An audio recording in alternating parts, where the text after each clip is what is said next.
Hoş geldiniz değerli konuklar. Tarih filozofu Bünyamin Yıldız bizimle birlikte. Bir de genç mühendisimiz, soy ismi gibi de gençtir, İdris Genç kardeşimiz var. Her ikisinin de Zaza davası konusunda, Zaza Partisi ile ilgili en eski emektarlardır. Bugüne kadar da bu olayı izliyorlar, geliştirmek için büyük çabaları vardır. Evet, önce Bünyamin Yıldız dün akşam bir canlı yayın yaptık. İtalya'dan bir kardeşimiz katıldı, bir de parti başkanımız katıldı. Önce onunla ilgili bir yorumunuzu alalım. Ondan sonra sırayla İdris Bıra'ya da benzer sorularımız olacak. Bana sordun değil mi Mahmut Bıra? Evet. Dün ben biraz geç programı izledim. Bir miktarını. Bu arkadaş şu ana kadar yani tartıştığım Ermeni, Kürt, Türk, Müslüman yani değişik milletlerden insanlarla tartıştığım insanlardan ikinci biraz doyurucu bilgiye sahip, yani küçümsemek için söylemiyorum. Ben bana hitap edecek, yani dinleyebileceğim bilgileri olan insanlardı. 15 bin yıl öncesine gidiyordu. Çok sevindim. Çok sevindim. Şimdi 15 bin, 14 bin, 16 bin, yani ortalama ben 14 bini kabul ediyorum. Çünkü Kuzey Yarımküre'de bu tarihlerde buzul çağı yaşanıyor. Bunu dünyanın bütün tarihçileri üzerinde hiç durmuyor. Tabii ki ben bu bilgileri nereden aldım? İşte dünyanın ileri gelen araştırmacıları, tarihçilerinin makalelerinden, bilgilerinden, kitaplarından, ansiklopedilerinden aldım. İşte bu 14 bin yıl İç Anadolu bölgesinin güney yarısında, yani bugünkü Sivas, Konya, doğuda da Kayseri, güneyde Karaman arasındaki o İç Anadolu bölgemizin, bugünkü İç Anadolu bölgesi, çünkü 15 bin yıl önce öyle bir ismi yok hiçbir şeyin. O tarihe gidiyor. O tarihe gittiği için kendisini de yetiştirmiş.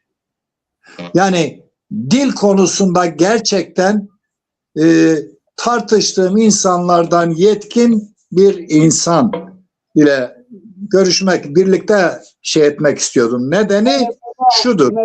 Metin Tunç'u bahsediyorsun. Metin diye arkadaş. Tunç muydu? Evet, Metin Tunç.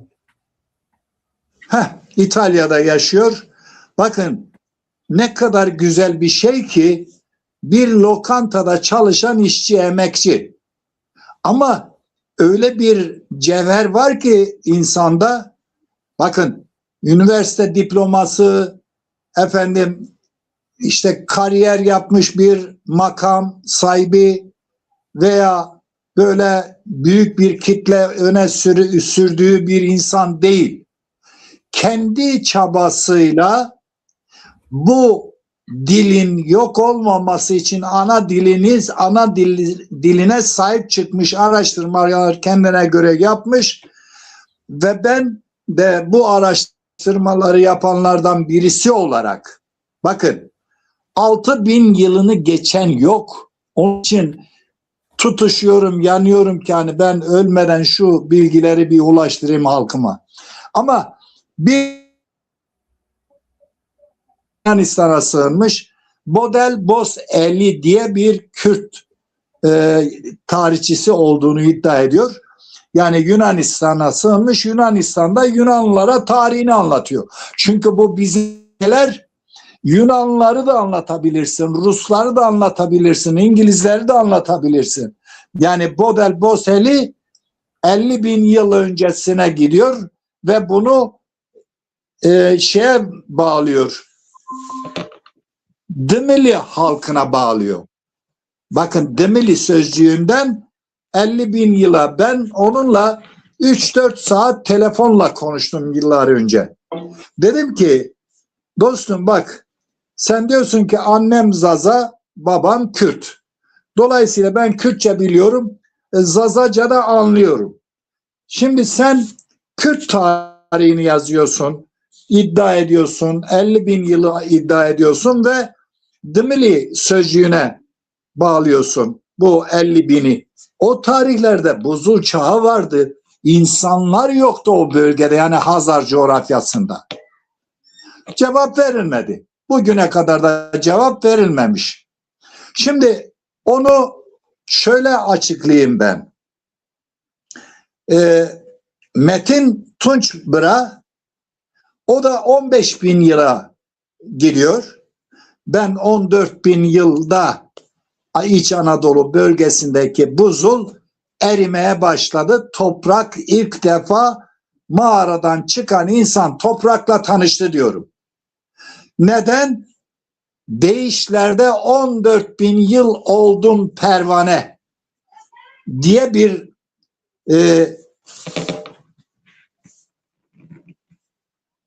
Dozdeyman denilen bir bizim şeyimiz vardır. Değişimiz vardır.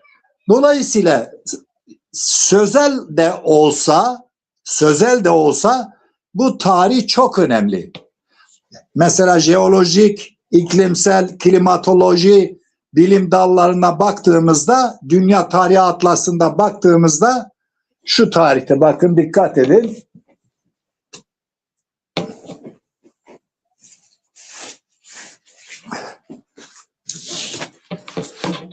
Benim en önemli 2 tane kaynağım var.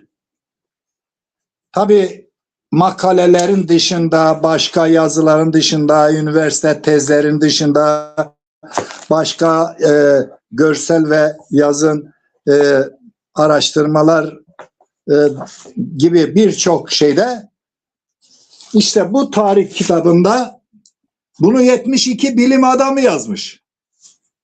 Görülüyor değil mi? Evet.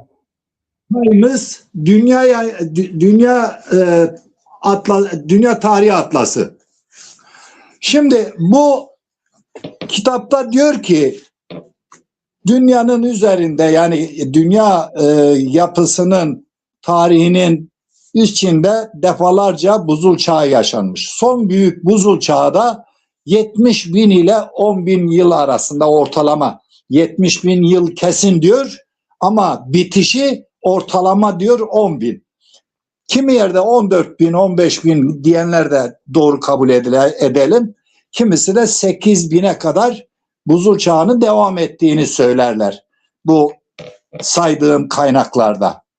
Şimdi ben kitabımda demişim ki şu kitapta, bunu bugüne kadar tek bir satırını çürüten insan yok. Kendi halkıma yani kendi halkımı ikna edemedim. Yani birçok kişi yazıyor, birçok tarihçi var.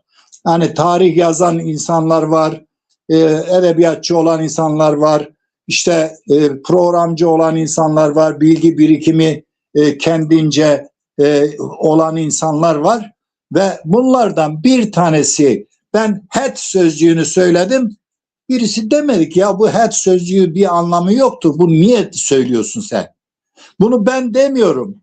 Şu kitapta diyor ki, şu kitapta bakın, batılı bilim adamlarının Sümer kaynaklarına dayanarak bu kitabı yazmışlar. 3 milyon yıl öncesinden alıp bugüne getiriyorlar. Ve bu bütün dünyanın üzerindeki coğrafya isimleri, coğrafyaların tarihleri, insanların tarihlerini kısa kısa bütün bugüne getiriyor. Anadolu konusu geçince diyor ki Anadolu'nun bilinen ilk halkı Proto-Hetlerdir diyor. Nokta. Bakın bu cümle, şimdi ben de Het sözcüğünden proto demek öncesi demektir. Het denilen şey bir bölgeden bahsediyor. Yani Zazaca'da ben bunu Kürt düşündü, yani benimle tartışan insanlara sordum. Dedim ki bak, yani Kürtçe biliyor musunuz? Biliyoruz. Ana dilimizdir. Nasıl bilmeyiz? Yani bu bir sürü kişiyle tartışıyoruz. Diyelim kahvenin içindeyiz. Hani 20-30 tane genç var, o birinci açılımdan evlerine dönmüşler. Bir suçları yok, inmişler. İşte kahvecilik yapıyorlar, lokantacılık, yani esnaflık yapıyorlar, babaların yerine geçmişler. Neyse, şimdi diyorum ki bu het sözcüğü sizin dilinizde ne demektir? Bak, H-E-T çok basit ve yalın bir, çırılçıplak bir kelime. Yani bunu benim Zaza Partisi'nin içindekiler bile inanmıyor. Ya diyorum, bu Zazaca kelime değil mi? Kelime. Sen niye oynuyorsun kelimelerle? Ya bu kadar saçma bir şey olabilir mi? Yani Fatih Sultan Mehmet Fatih kelimesini yazma, kelimeyle oynamış olursun. Ya bu saçmalık olur mu? Yani en güzel belgedir bu üstelik. Şimdi Sümer tabletinde diyor ki Uhet. Ne demektir Zazaca'da? O taraf demektir. Bunu Kürt arkadaşlar, hayır böyle bir şey yok bizde. Güzel. Ben de bir şey demiyorum. Ben diyorum ki buna dayanıyorum. Kaç tarihine giriyor? Şu tarih, şu kaynak, ikinci kaynak şu, Anadolu Uygarlıklar Ansiklopedisi. Bakın bu 4 ciltlik, öbürü 1 ciltlik. Birinci cildinde Anadolu Uygarlıklar Ansiklopedisi'nin 1. cildinin ön sözünde şöyle der. Bakın bu sefer öbürünü teyit ediyor. Diyor ki Anadolu'nun ilk insan izleri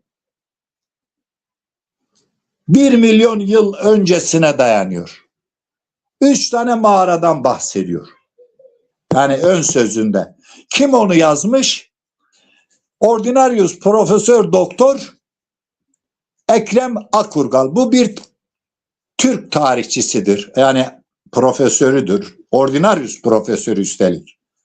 Şimdi bu insan bu ön sözünde der ki 3 mağarada eş zamanlı insan izleri Anadolu uygarlıklarının hani ansiklopedisine yazıyor ya.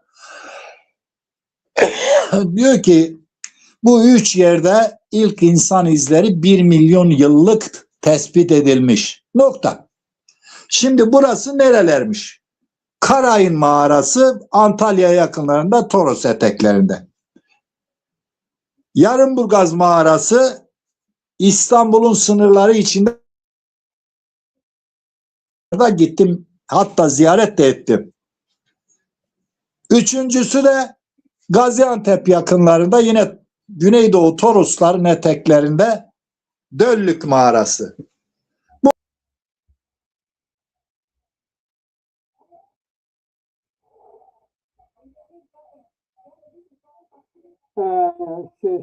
Bünyamin abinin Fatma bacı, Bünyamin abinin geldi, ses geldi, tamam. Şimdi birisi diyor ki 1 milyon yıllık şu mağarada var izler. Diğeri de diyor ki ilk insanın adı Proto-Hetlerdir. Bakın, Hetler dediği zaman bir halk anlamına geliyor. Onların diline Hetçe denir. O coğrafyanın adına Het denir. O halka Hetliler denir. Nasıl ki Türkler, Türk, Türkiye diyoruz. Veya Kürtler, Kürt, Kürdistan diyoruz. Hintliler, Hint, Hindistan diyoruz. Hetliler de halktır. Hetlerin yaşadığı bölgeye de demek ki Het deniyor. Şimdi oranın ispatı da normal bir tarih kitabında Akkad Devleti'nin kuruluşunu Google'da da bulabilirsiniz. Google'da Akkad Devleti'nin kurucusu Sargon'dur. Kimi yerde Sarukan, Büyük Sarukan diye geçer. Bu Akkad Devleti'nin kurucusu ve ilk kralıdır, en büyük kralıdır. Ve ilk merkezi devlet teşkilatını kuran Arap kökenlidir. Sami kökenli veya. Şimdi bu adam hani Hazreti Musa bir sepete konuyor, Nil'e atılıyor. Annesi hani o yılın kurak geçmesi nedeniyle doğan çocuklardan birisi günahkardır. İşte o çocuk doğduğu için Mısır kıtlık yaşıyor. Oranın sihirbazları öyle demişler Firavun'a. O da emir vermiş. Bu yıl doğan erkek çocukları hepsini öldürür. Annesi de bunu Nil'e atıyor.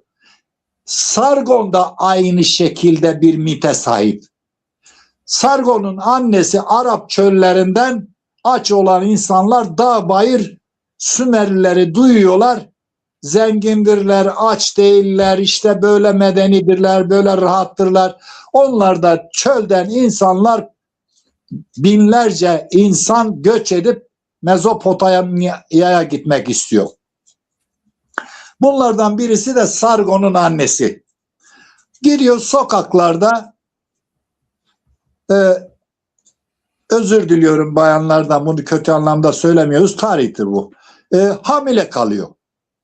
Yani sokaklarda hamile kalıyor. Kocası belli değil. Gayrimeşru bir çocuk doğuruyor. Ve oranın kralı da aynı şekilde sihirbazlarına, bakın sihirbazlık Sümerlerde en büyük suçtur. Sihirbazlık yapılanlar ilk önce, yani daha Araplar oralara gitmeden, hani o göçmenler oraya gitmeden, çünkü Arap çöllerinde yaşayanlar böyle bir sürü inanç ortaya çıkarıyorlar. Yüzlerce peygamber birden fışkırıyor. Yeni dinler üretiyorlar. Boş insandır. Her şeyi yani kendine göre dünyayı yorumluyor.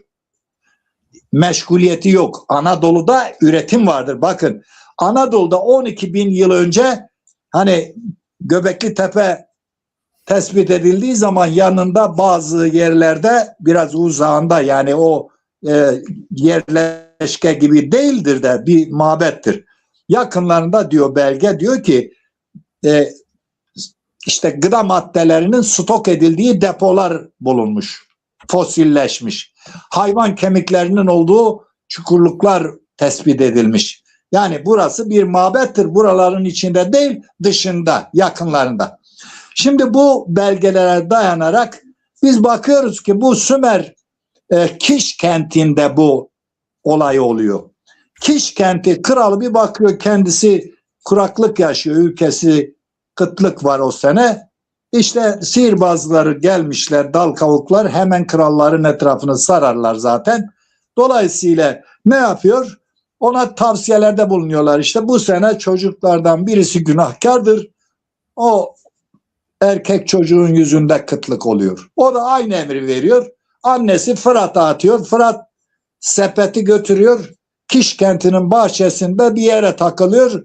Saray kadınları orada işte piknik mi diyelim, eğleniyorlar. Bir bakıyorlar çocuk sesi suyun içinde. Alıp götürüyorlar, kıyıtıyor. Bu o Kiş kentinin zekası, belge öyle diyor. Hem yakışıklı, hem cesur, hem akıllı ve bunun yüzünde kral onu güvenlik işlerinin başına geçiriyor. Güvenlikten sorumlu görevli yapıyor. O da gelen göçmenleri, kısa kesiyorum, gelen göçmenleri bir bakıyor ki kendi annesinden, yani annesinin soyundan olan insanlar, göçmenler, Arap göçmenler, onların başına geçiyor.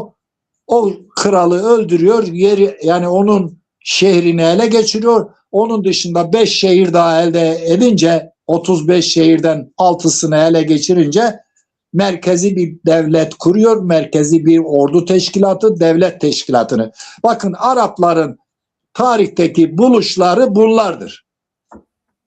Şimdi bu adam bakıyor ki Anadolu'dan sürekli destek geliyor. Anadolu'dan geliyor ama biz Anadolu bilmiyoruz neresi. Bir Het'ten orada yetişmiş ya, o da Het'i öğrenmiş. Het'ten insanlar geliyor. O da ordusuyla Het'e gidiyor. Yani daha bilmiyoruz Het neresi. Het'e giriyor. Orada da 17 şehir devletinin birleşik ordusunun başındaki komutan Pampa. Bakın belgeler bunlar hepsi. Pampa komutasında. Bu Pampa da bugünkü Çorum, işte Hititlerin o Alaca veya Boğazköy, değişik isimleri var. Oradaki bir şehrin Pampa. Diğer 16 şehrin orduları, ordu dediklerimiz böyle hani eskiden bekçiler vardır sokaklarda. Böyle sivillerden seçilmiş, güvenliği sağlayan, hırsızlığı önleyen kuvvetlerdir. Öyle teşkilatlı ordu, eğitimli ordu, kalabalık ordu, sistemli ordu değil yani. Her şehrin bir güvenlik birlikleri var. O birleşik orduyu da yenince geriye dönerken kendi memleketine, kuzey yani bugünkü Irak'a, yani Mezopotamya'da o yendiği şehirlerin adlarını yazıyor zafer anıtına. Bunlardan öğreniyoruz ki o Het'in o şehirlerini yazarken Kuşar diyor. Bugünkü Kayseri. Alaca bugünkü Çorum. İşte Halpa bugünkü Halep. İşte efendim Tarsus'un adı yazıyor, Ankara'nın adını yazıyor. Yani böyle önemli tarihi kentlerin şeylerini yazıyor, isimlerini. Biz o zaman anlıyoruz ki Het bugünkü Anadolu'ymuş. Het'tekilere Hetliler deniyor, dillerine Hetçe deniyor ve o bölgeye, o coğrafyaya da yani Anadolu'nun da aynı ilk ismi demek oluyor. Yani bunu bir tarihçi rahatlıkla bunu söyleyebilir. Yani bunlar çok basit kavramlardır işte. Tarih etle kemiğe böyle büründürülür. İçine kendi yorumunu katar, yakın bilgilerle birlikte onu süsler. Yoksa bir çırpıda bir savaş oldu, bitti. Olmaz böyle tarih. Bu hikaye masala dönüşür. Şimdi demek ki Anadolu'nun ilk ismi Het. Burada yaşayanlara Hetliler, konuşulan dile de Hetçe. Peki bu Hetçe dediğimiz Het kelimesi hangi dilde anlam taşıyor? Zazaca'da. Bugünkü Zazaca'da. Zazaca'da demek ki bunların dili Zazaca'ydı. Sümerlilerin. O bölgedeki insanların da Hetliler olduğuna göre onların da dili Hetçeydi ama bugünkü Zazaca anlam taşıdığına göre. Şimdi Zazaca adı ne zaman geçiyor? Bakın bu 1 milyon yıllık geçmişi olan bir terim. Hani Proto-Hetler diyor ya, ilk bilinen halkı. Şimdi kısa keseceğim çünkü sorular çıkacaktır. Şimdi Zaza adı ilk defa nereden çıkıyor? Sümerliler ortalama diyoruz. Kimi tarihlerde işte 4300, 200, 500, 4500 yıl önce bulmuşlar. Çivi yazıyı bulmuşlar. Tabletlerde, kil tabletlerin üzerinde çivi şeklindeki bir aletle yazdıkları için buna çivi yazısı deniyor. Sümerler kendi ibadethanelerde yardım eden halkın getirdiği keçiyi yazıyorlarmış. Kaç tane keçi ne zaman getirmiş, bu böyle rahipler, din adamları bunların hesaplarını tutarmış. Sonunda çizik yazıdan, hiyeratik yazıdan hieroglif resim yazısından daha sonra da çivi yazısına dönüş yapılıyor. Çivi yazılı tabletlerde açıklamalar yapılıyor. İşte çivi yazılı tablette diyor ki u hette i za zae. Aha, sana söyledik. Bak şimdi 6000 yıl. 6000 yıla Zazaca'nın belgesi ortaya çıktı. Anadolu'daki insan yine Zazaca konuşuyordu. Sözel tarihte yazı yok. Hetçe 1 milyon yıllık ortaya çıktı. Bir sürü yeni kavramlar ortaya çıktı. Şimdi ben bunları yazınca bakın Metin arkadaş kendi çabasıyla, yani bir lokantada çalışan bir emekçi insan, bakın korkunç bir, yani ben bu insana gerçekten büyük bir cevhere sahip. Ya ben sıradan bir insanım, ben bir öğretmen, emekli öğretmenim. Benim birçok avantajım vardı. Bilime nasıl ulaşacağımı, kaynakları nasıl bulacağımı, hatta kendi 20 küsür sene liselerde ders anlatmışım. Yüzlerce defa Hattililer adı geçiyor ama Hattililerin Zazaca olduğunu ben farkına varmamışım. Araştırmaları 2010'dan itibaren yapınca birden Şüppililma sözcüğünü çözdüm.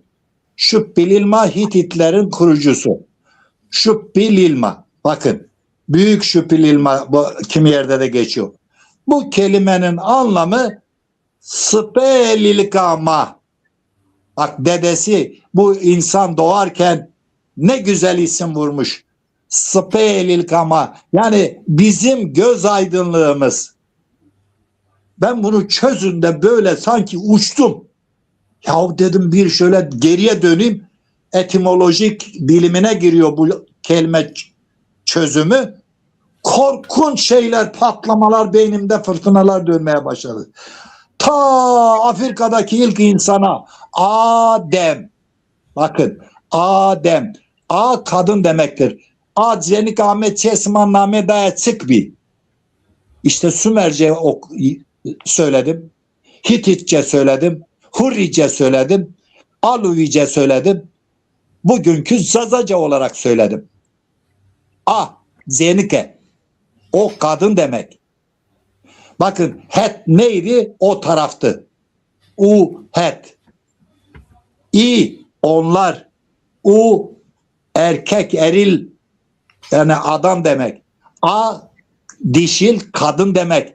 Bunlar kök ana dillerde tek harf, tek kelimedir. Bakın bu başka böyle şive olan dillerde olmaz. Onun için kök ana dil demek şiveleri olan birçok halkın konuştuğu diller şiveye dönüşüyor. Eski olan kök ana dil oluyor. Şimdi bunları çözünce Metin arkadaşı dinleyince 15.000 yılı söyleyince ben 20 milyon öncesine kadar gidiyorum. O 15.000 yıla kadar gidiyor. Demek ki onun daha eski bilgilerde ben o programa dün katılmak istedim. Olmadı. Dolayısıyla o insan bunu üretir, başka gençler üretir gider. Şimdi en büyük problemimiz, inanın bana, Zaza kökenli okumuşları ikna edemiyorum. Zaza kökenli, bakın dilleri yok oluyor. Ben dili 20 milyon yıl öncesine kadar izleri var diyorum. Çünkü Afrika'da bir ülkenin adı, ilk insan ortaya çıktığı ülkenin adı da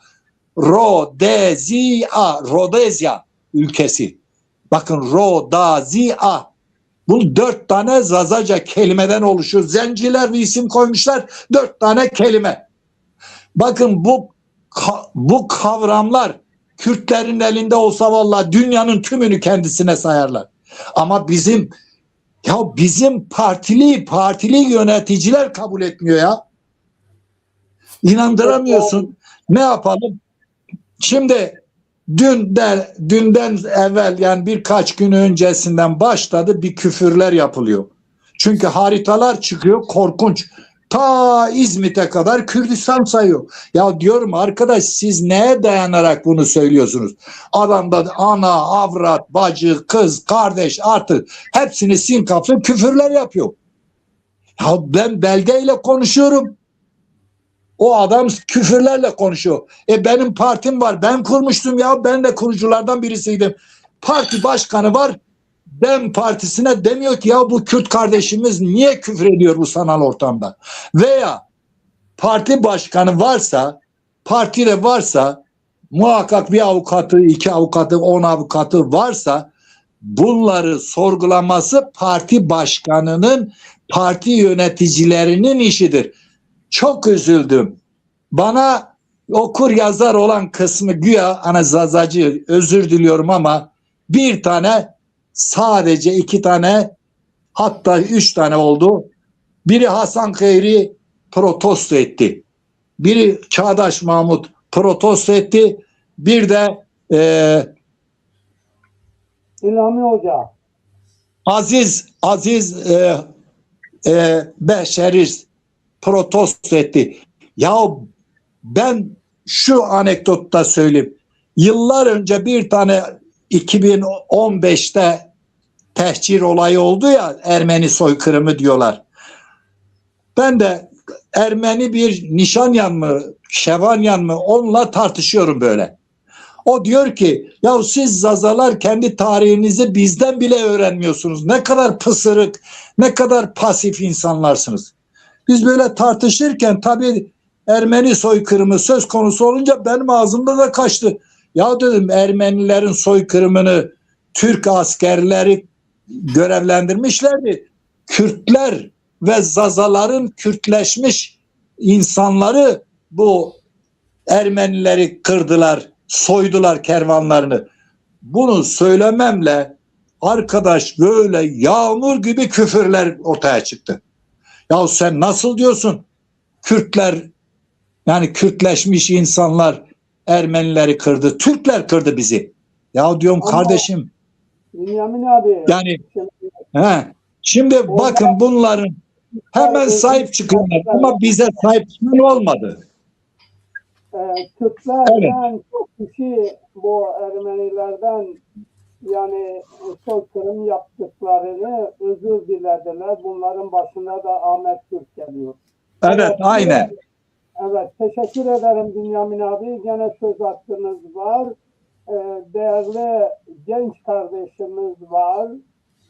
İdris Genç var. Ona söz hakkı vereceğiz. Latif Bıra, siz de hoş geldiniz diyelim. Hoş bulduk. İyi yayınlar diliyor. Saygılarımız var hocam. Çok sağ ol hocam. Evet, hoş geldiniz. Merhaba hocam. Nasılsınız? Olur. Peki, teşekkürler. Şimdi söz hakkı İdris Bıra'dadır. İdris Bıra, Latif Bünyamin Hoca'yı dinlediniz. Zaza Partisi'nin kuruluşundan yer aldınız. Biraz bize açıklamalar yapar mısınız? Öncelikle herkese iyi akşamlar diliyorum. Ben bugün Bünyamin abi dinlerken, daha ben kaç yıldır Bünyamin abi tanıyorum. Yani 10 yıla yakındır ben Bünyamin abiyi takip ediyorum. İlk böyle şeylerim vardı, ön yargılarım vardı. Bugün herhalde hasta olduğum için biraz da dedim ön yargılarımı bir kenara bırakayım. Biraz da ön yargısız dinleyeyim, bakayım hani gerçek anlamda, çünkü ben tarihi seven bir insanım.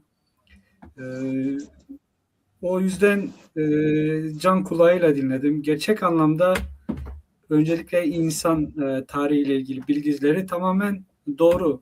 Özellikle buzul çağları, sonraki erimeler olsun, ondan sonraki süreçler, onlardan mesela çok güzel bahsediyor. O ansiklopedileri ben de çok inceledim. Tamamen uygun söylüyor. Yani hiçbir farklılık göremedim. Tabii ki bize de biz Zazalar daha yeni kendimizi keşfetmeye çıkmış bir milletiz. Biliyorsunuz UNESCO'nun bizi uyarmasıyla böyle bir bilince sahip olmaya başladık. Daha öncesinde de tabii ki benim sebebim UNESCO değil. Ben daha öncesinde kendimi herhangi bir şeye koyamadığım için, herhangi bir kefeye koyamadığım için Zaza şey üzerinden, davası üzerinden belli bir çalışmalarım olmuştu. Sonradan bazı abileri tanıdım. Mahmut abi gibi olsun. Öyle abiler beni siyasi alana çektiler. Tanıştırdılar. Ondan sonra siyasi ayağı başladı bu işin benim için. Şimdi gerçek anlamda bu şey döneminden akatlılar falan bu HED'lerin bu kadar ince olarak araştırılması Zaza tarihi adına bir kazanımdır. Çünkü ben kendim doğru söyleyeyim biraz da e, Zaza tarihini daha çok şeye dayandırıyordum. Hani Sasanilere. Öncesine ben fazla gidemiyordum. Diyordum hani biz oradan gelmişiz. Hani Sasa Zaza birbirine çok yakın çünkü biliyorsunuz ki Roma İmparatorluğu'nun Zaza coğrafyasını fethetmesiyle o bölgede yaşayan Sasanilere yani Sasa şu an Latince'de S harfi Z olarak bir şey oluyor. Bir nasıl diyeyim bir isimlendirme oluyor. O yüzden dedim ki hani onlar bize Sasaniler yerine Zazaniler, Zazanya demişlerdir. Öncesine pek şey yapamıyordum ama bugün işte daha önce de Vedat abinin kitaplarına bakıyordum. Hani bu konuya nasıl değiniyorlar. Biraz da gerçekçi şeyiyle ben bakıyordum. Yani o işlere biraz da gerçekçi yönüyle bakmak istiyordum. Tabii ki çünkü ben de bu okuduğum kitaplarla yani buradan edindiğim bilgilerle benim karşıma çıkabilecek Zaza davasına herhangi bir eleştiride bulunacak insanlara buradan edindiğim bilgilerle ben bunu savunacaktım. O yüzden biraz daha böyle hani kendi süzgecinden geçirip ondan sonra böyle bir şeye varmak istiyordum, kanıya varmak istiyordum. Şu an biraz daha çok hani bu Sasaniler öncesindeki tarihler Bünyamin abinin söylediklerine ben çoğunlukla katılıyorum. Tabii ki bunlarla ilgili işte ben daha önce Behistan yazıtlarını okudum. Yani burada bu bölgede geçen özellikle Fırat Nehri kenarındaki bir bölgeye aynı Zazanaların bölgesi deniliyor. Aynı anlamda yani Het kelimesi de Zazaca bir kelime. Bizim taraf mesela biz Bünyamin abi Zazaca bilen herkes bilir. Biz deriz ki o het yani anhet o taraf anlamında Het rast, het rast, het cepi, het zori, het cebi. het çep sağ taraf sol taraf yani gerçek anlamda bu Zazaca bir kelime. Şimdi bu Akatlar özellikle Akatlarla Gutilerin şeyi vardı mesela. Gutiler ile Akatlıların bileşimiyle şeye saldırı oluyor bildiğim kadarıyla. Sümerlere bir saldırı oluyor. Çoğunlukla Akatlar Bünyamin abinin dediği gibi Sami kökenli bir halk. Gutiler de daha çok hani bizim kökenlerimizin geldiğine inandığımız. Yani ben öyle çünkü o sadece götürebildiğim en üst çatı olarak Gutiler olarak ben biliyordum. Çünkü onların ikisinin birlikteliğiyle bu Sümerlerin şehirlerine bir saldırı oluyor ve sonrasında da başarılı oluyor. Çoğunlukla o bölgede bu dillerin hakim olması Gutilerle başlıyor ve Gutilerden sonra şimdi Gutilerin de çoğunlukla dilleri bizim dillerimize çok yakın bir dil. Yani biraz da köken olarak oraya dayanıyor. Tabii ki Akatlar olsun, Sümerler olsun onların bizi bir isimlendirmeleri tabii ki Gutiler başlangıç olarak Guti olabilir. Sonrasında da işte Zazalar, başkaları mesela farklı Farsiyan işte bir sürü isimlendirmeyle bu zamana kadar gelmiş yani.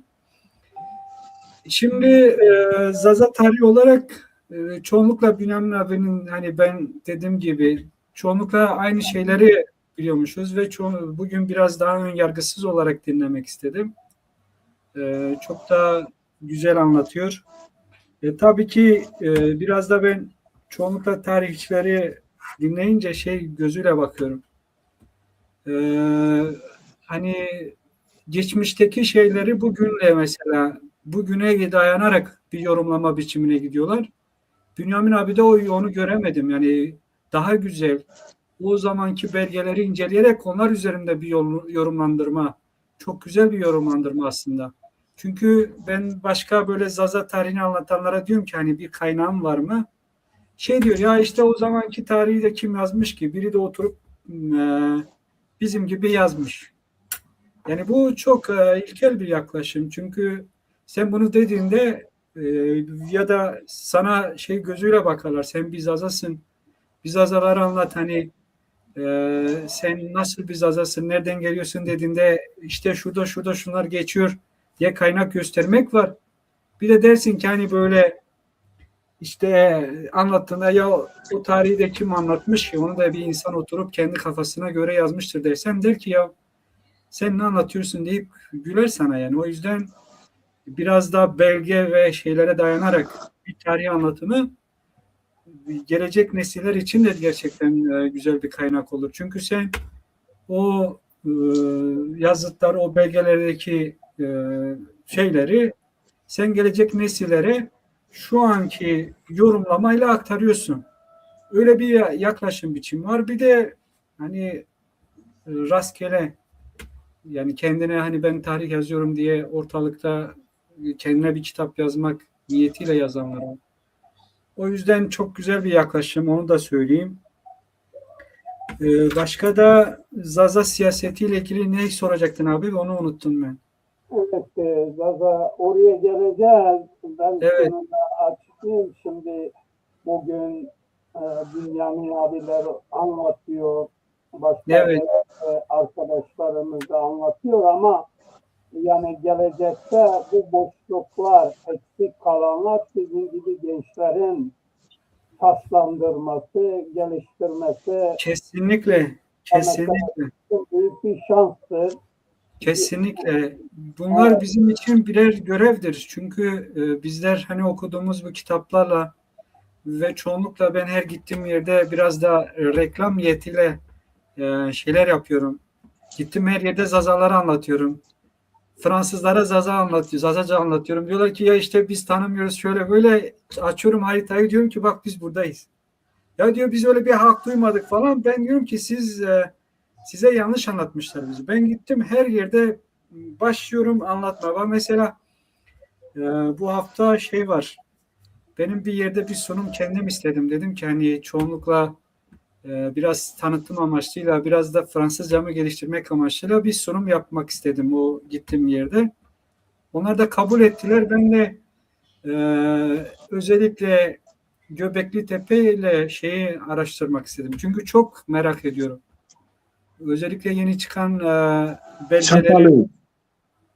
Göbekli Tepe ile diğeri neydi? İsmini unuttum ama. Çatalı. Çatalhöyük evet. Bu Çatalı. ikisi Çatalhöyük evet. Bu ikisi aslında şu an dünya tarihini yeniden yazdırabilecek şeyler bulunuyor. Çünkü daha öncesinde mesela bir alışagelmiş bir tarih var. Sürekli insanların özellikle İngiltere, bu Britanya taraflarında anlatılan bir dünya tarihi var. Bunlar böyle tamamen o yazılan kitapları tamamen böyle çöpe atabilecek yeni şeyler keşfediliyor. E, Çatalhöyük ve Göbekli Tepe'de. O yüzden o tür şeylerin Zaza tarihine de Zazaların mesela bu özellikle bu Orta Doğu tarihine de çok büyük yön verecek buluşların da çıkabileceğine ben inanıyorum. O yüzden bizler de dediğin gibi Mahmut abi bizler de bu yeni çıkabilecek şeyleri özellikle tarih bakımından özellikle Zaza hikayelerini Zazaca yazıp bizden sonraki nesillere aktarmak bizim bir görevimiz, bir vazifemiz olarak biliyoruz. Bunu da söyleyeyim abi. Sağ olun, var olun. Siz de sağ olun. Gençler yani bir insan vücudundaki kılcal damarlar gibidir. Her tarafa kanı taşıyorsa sağlık var, direnç var, birikim var. Evet, biz sizi tabii o şekilde görüyoruz. Sizin gibi gençlerin olması, metin Çok teşekkür ederim. arkadaşlarımızın olması bize gerçekten heyecan veriyor. Evet, dün akşam... Ben şunu 2 dakika söyleyeyim. Bünyamin abinin ben biraz daha yanlış tanımışım. Gerçek anlamda çok özür dileyerek bir şey söylemek istiyorum. Bünyamin abi ben diğer şeyler gibi düşünüyordum. Hani çünkü bir iki kişiyle konuştum. İsim vermek istemiyorum. Onlar da sonuçta bizim değerlerimiz. Onların yaklaşım biçimiyle Bünyamin abinin hiç değil. Yani bugün ben tamamen ön yargıyı yıkmak gerçekten der ya Albert Einstein hani şeyi yıkmaktan daha zordur. Bir atomu parçalamaktan daha zordur. Bugün onu yıktım. Çok çok teşekkür ederim kendisine. Ben teşekkür ederim. Aslında şu Gutiler şeyine cevap verebilirim. Kısaca. Çünkü lazım olacak bu gençlere. Şimdi izin verirseniz ben şöyle birkaç cümleyle orayı biraz anlatayım. Evet, sınırlayalım 10 dakika. O kadar sürmez. Şimdi ben araştırmalara girerken işte bu çevremizde kimler var önce onları almaya çalıştım. Meğerse çok yanlış bir başlangıç yapmışım. Yani bir ırmağın doğduğu pınardan alıp gelmek dururken denize döküldüğü yerden anlatıp gideceksen o zaman bir sürü zaman kaybı olacak. Şimdi ben bu Sümerlere kadar gittiğin zaman Sümerlerden öncesi bilinmiyor. Bakın dikkat edin. Sümerler ne zaman yıkıldı? Akatlar tarafında 2000 milattan önce 2000'lerde yok edildiler. Bakın dikkat edin, yok edildiler. Bilim adamları dışında halkını kırdılar. Akatlılar. Yani başta işte Sargon, ondan sonra 4. kralı onun torunu olan Naram-Sin. Zaten o Sümerliler yazıyı bulduğu zaman da kendilerine yani Anadolu'daki insana kutsal adamlar anlamını taşıyan ad koydular. Kendilerine de Lu yani aydın yani bilge insanlarız biz de dediler. Kutsal adamlarız yine. Dikkat edin bakın Anadolu'daki insana yani tek za olursa kutsal adam, kutsal kral, kutsal tanrı. Bunu o tablet söylüyor. Ben demiyorum. Anlamını da o söylüyor. Bir hemen o tabletin içinde bir de za diye geçiyor. Onun açıklamasında tercüme yapılırken kutsal doğan insanlar çoğul oluyor. Za çoğul oluyor. Tek tekil oluyor.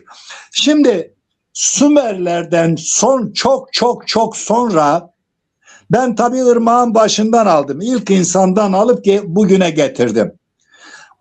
Şu resimli Dünya Tarihi Atlası var ya, bu Almanya'da, Fransa'da, Avrupa'da Hasan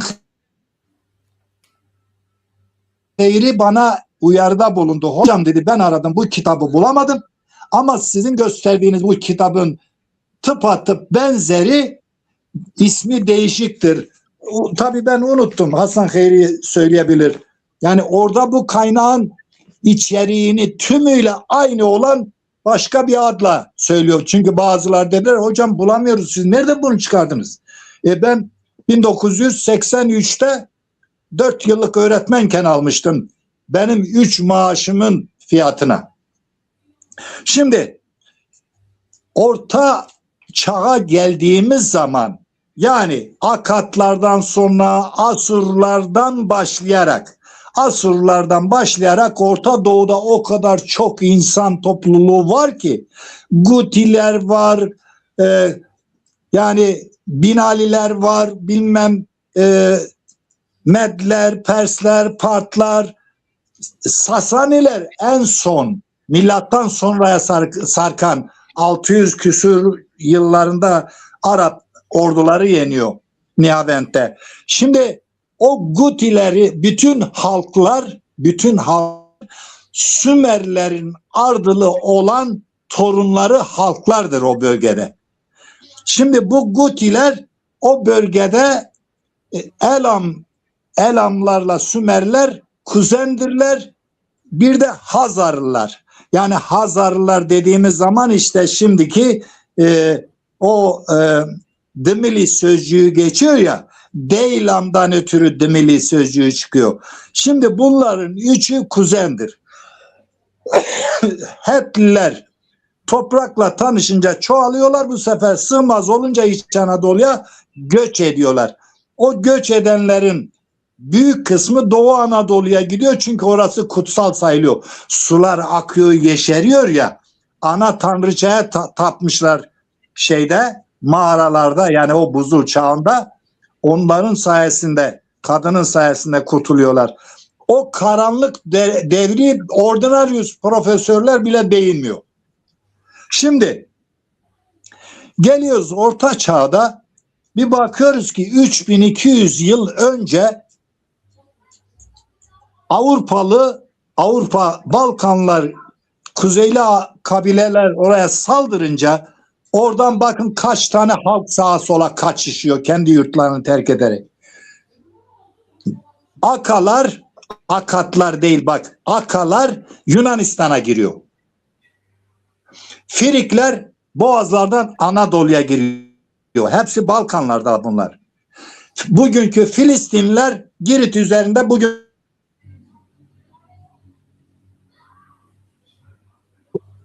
işte oradan da İspanya üzerinden Kuzey Afrika'ya geçiyorlar.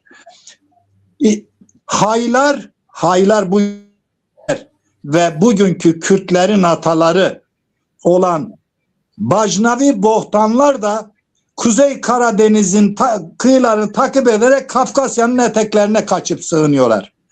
O tarihte de Kimerler Anadolu'ya giriyor, Hitit devletini yıkıyorlar.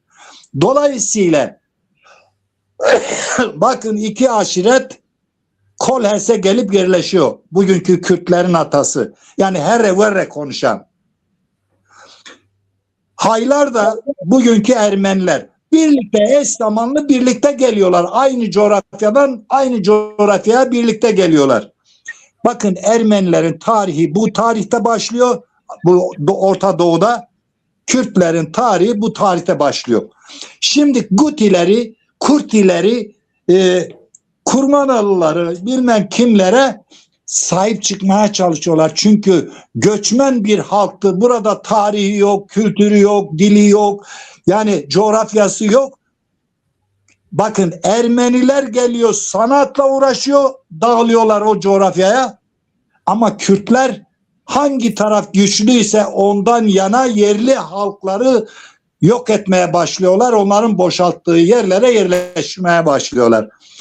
İşte orada bu küfürlerin sebebi ortaya çıkıyor.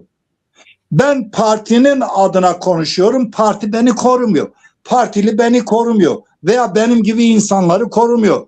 Mağdur olmuş kadınları korumuyor. Coğrafyasını korumuyor. Parti o zaman niçin var ya? Dernek bile sahip çıkar insanlarına. Ama bizim parti kendi adamlarına da sahip çıkmıyor. Şimdi bu nedenle burada kısa keseceğim. Yani Kürt denilen Kurdi sözcüğü coğrafyasını işgal etmeye başlayıp Doğu Anadolu'ya yanaşınca Urmiye Gölü'nün çevresinde bugünkü İran'ın batısı, Doğu Anadolu'nun da doğusu, yani Van Gölü'nün karşısında Urmiye Gölü var. O bölgedeki halkların hepsine orada 30 küsür tane halk var.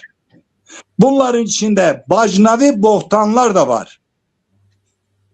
Bak Bajnavi Bohtanlar var. Yani Kürtlerin atalarının adları, ilk adları bu. Bunu ben demiyorum. Şeref Han diyor. O Kürt tarihçisidir. 500'lü yıllarda yaşamış bir tarihçi diyor ki bize Kürt diyorlar. Kürt değiliz biz. Kürt demek hakaret sözcüğüdür. Ben onu kabul etmiyorum. Asil Bajnavi bohtanlarız biz. Şimdi gidin Kürt köylerine sorun bakalım. Hani Kürtistan diyorlar ya. Gidin siz yani Kürt köylerine, kendisini Kürt sayan köylere veya şu partilerin yöneticilerine deyin ki siz Bajnavi misiniz yoksa bohtan mısınız? İnanın bana bir elin parmakları kadar kendi tarihlerini bilenler çıkmaz. O bölgedeki tüm insanlara Selçuklar Kurdi, hani Kurmana bölgesinden ötürü Kurmana bölgesinin insanlarına Kurdiler, Kurtiler, Kart, Kurt, Kürt, Kiro'ya kadar iniyor. O bölgedeki bütün insanları Kürt saydıkları için kalabalık gözüküyorlar. Şu anda DEM Partisi'nin içinde Zazayirleri çıkarın, barajı geçemez. Bırak artık Ermenisi, Süryanisi, Keldanisi, Asurisi, Babilonu, Yezidisi, bunların hepsini Kürt sayıyorlar mübarekler. Alakaları yok. Nokta. Peki teşekkürler değerli hocam. Biraz da tabii siyasetle başladık. Dünkü üzerine tartışma açtık. O dünkü yayınımızda hoca da vardı. Atik Bey, dünkü yayınımızda Metin Tunç vardı. Metin Tunç'un açıklamaları da güzeldi. O programı Fırat bana bir sesleri getirmiş. o programı nasıl görüyorsunuz? Yeni bilgilere ulaştınız mı? Metin Tunç İtalya'da araştırma yapan Bingöl'lü bir Zaza kardeşimiz.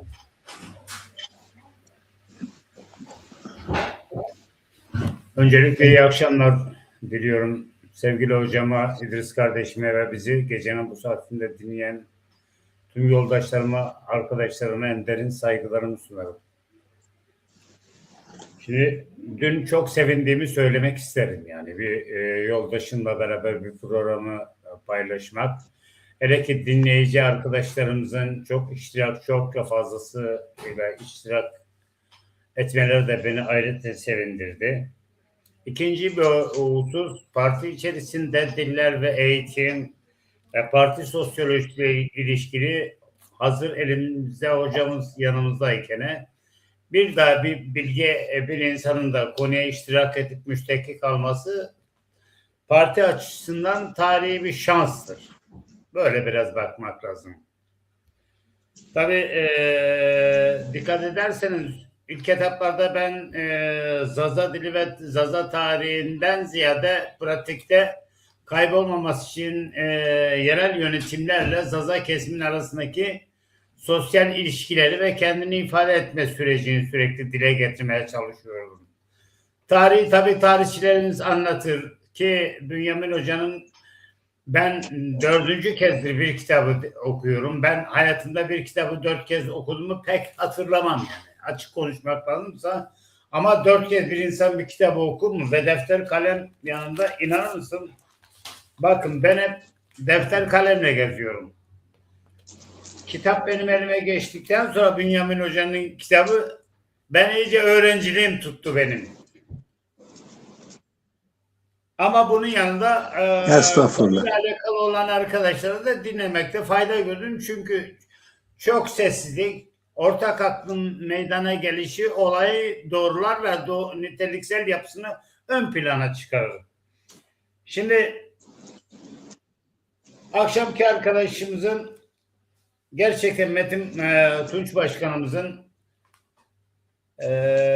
tarihi anlatmaları ve Zaza dili, Zaza edebiyatı, Zaza morfolojisi, bunun yanında semitik konularını, sentetik konularını, fonetik konularını tek tek anlatması gerçekten bizi rahatlattı bir taraftan da. Çünkü ben bir dil bilimci değilim. Ben sosyal bilimler mezunuyum. Konuyu dil bilimciyle tartıştığım sıra biraz da ben konuyu bu konular üzerine gitmemeye çalıştım. Çünkü konuyla alakalı insanın varoluşu bunu gerektirirdi. Şimdi Bizim bağımızı, tarihimizi çok net olarak açıklayan elimizde belgelerin var oluşu Bünyamin Hoca'nın durup dururken çıkardığı bir şey değil. Tarihi araştırmalar sonucu ortaya çıkardı bunu. Ve tarihi doğrulayarak, yani çıkıp bir tanesi şunu söyleyemedi bize. Ya birkaç tane okumadan, yazmadan, hatta sözüm ona adını yazmayı bilmeyen adam, ya kitabında da yanlışlık var ama kusura bakmayın, o öyle değil yani. Bakın, bir bilim insanını okumadan, tanımadan, anlamadan ön yargılı davranmak, bakın İdris gibi bir göz ışığı kardeşimiz ne diyor? Benim diyor ön yargılarım vardı. Bak ben böyle bilmiyordum. Bakın işte kazanım böyledir. İşte doğrular böyledir. Bu yüzden biz partimizi toparlayacağız. Değerli insanlarla, eğitmenlerle, öğreticilerle, öğretmenlerle, emeklilerle toplanarak, ben bugün Ankara'daki bayan birkaç arkadaşla aradım. Partiye katılmalarını rica ettim. Çünkü bizim Zaza kesiminin insanlarıdır. Cumhuriyet Halk Partisi ve diğer muhteva içerisinde mücadele ettiklerini, saçlarını ağarttıklarını, ama bunun kendileri için bir getiri değildi, bir asimilasyon politikasının sonucunun ellerinde kalması anlamına geldiğini izah ettim. Onları seve seve. Haftaya gider İstanbul'a veya da bayrama yakın bir günde İstanbul'a giderken oradaki insanlar da beni dört elle beklediklerini, konuyu benimle çok düzgün bir şekilde müteala edip tartışmak istediklerini bana izah ettiler. Tabii buna da şey edeceğiz. Ben inanıyorum kısa bir süreçte Anadolu'da bizim etkinliklerimizin olduğu noktalarda, bizim halkımızın olduğu noktalara biz kendi asli unsur olan kardeşlerimize gideceğiz. Bakın ben Koleşkan şenliklerine giderken kendi halkımın, kendi kardeşlerimin içine gittim. Kırgınlıklar, yanlışlıklar kenara koy. Adamlar siyasi yapıya gelen insanlar konuyu kendi siyasi geleceği için kullanmaya kalkar. Ama o Koleşkan şenliği bir Zaza geleneğidir. Zaza dilinin konuşulması gerekiyordu. En azından iki kelime edilmesi gerekiyordu. Edilmedi. Ben çok insanları falan suçlamaktan ziyade konuya biraz müştekik almak lazım. Yani bizim siyasi entelektüel yapımız tarihi süreç içerisinde bu konuya iştirak edememiş. Çünkü bunlar iştirak edemeyince sağ elim içerisindeki insanların da bu konuyu hem onlara karşı hem Zaza halkına karşı kullandıkları anlaşılıyor. Bakın konuyu algılamak lazım. Yani bizim aydın entelektüel yapımız konuya ortak olmamış, katkı sağlamamış, buradan sağ mütedeyin geçinen, halbuki yani sağ mütedeyini yargılamak için ben söylemiyorum, yanlış anlamayın. Bunlar siyasi ikbali için bunu kullanmışlar. Çünkü oradaki bizim halkımızın hassasiyeti biraz mütedeyinliktir. Bunlar da bu mütedeyinliği kullanmışlar. Kullana Zaza dilinin inkarına kadar neredeyse getirmişler. Bu yüzden biz partimiz içerisinde ilk etapta kurulacak yönetimin konuyla alakalı seminerlerle geliştirerek, kendi halkımızla bir araya gelerek onu partinin içerisine koyup kamuoyuna çıkarmaktır. Yani bu 3 ayda olur, 5 ayda olur. Bir ikincisi şeydir, ben akşamda hocamla konuştum, sağ olsunlar. Metin hocamla beraber ondan da bir 20 sayfalık civarında partinin parti sosyolojisi hakkında. Ben parti kökenli bir insanım zaten. Konuya şu anda bile çalışıyorum. Yanında tarihçi bir hocam da söz konusu olunca biraz benim rahatlatıyor beni. Adeta siyasal anlamda terapi edilmiş gibi kendimi hissediyorum. Rahat, özgüvenim iyiden iyiye gelişti. Gideceğiz. Ben şunu rahatlıkla söyleyebilirim ki geliyoruz. Şaka yok, geliyoruz. Peki, teşekkür ederim. Evet, Bunu herkes inan. sağ olun, var olun. Saygılarımı sunarım, sağ olun. Daha yeni. Kalkacağız, rahat olun, hep beraber. Evet, burada İdris arkadaşa soruyorum. Birinci aşamayı İdris Bralar'la başlamıştı. Bünyamin hocalarımız, Güvender Kılıçlar, İlhamiler, birçok arkadaşlarla birinci aşamaydı partinin kuruluş süreci. İdris Bra ikinci aşamada nasıl bir parti bekliyorsun yönetim olarak? Ben öncelikle şunu belirteyim.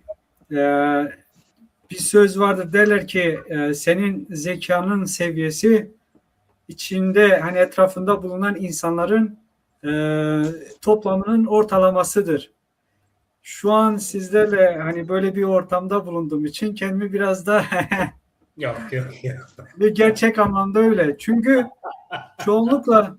çoğunlukla böyle sıradan bir konuşma içerisinde hani nasılsın, iyi misin, böyle lakaytça bir de ergence bir konuşma yaparken bir anda böyle çoğunlukla hani derler ya mürekkep yalamış insanlar diyelim, öyle böyle insanlarla böyle bir konuşma, özellikle bir konu üzerinde bir kanıya varmak beni mutlu ediyor gerçekten.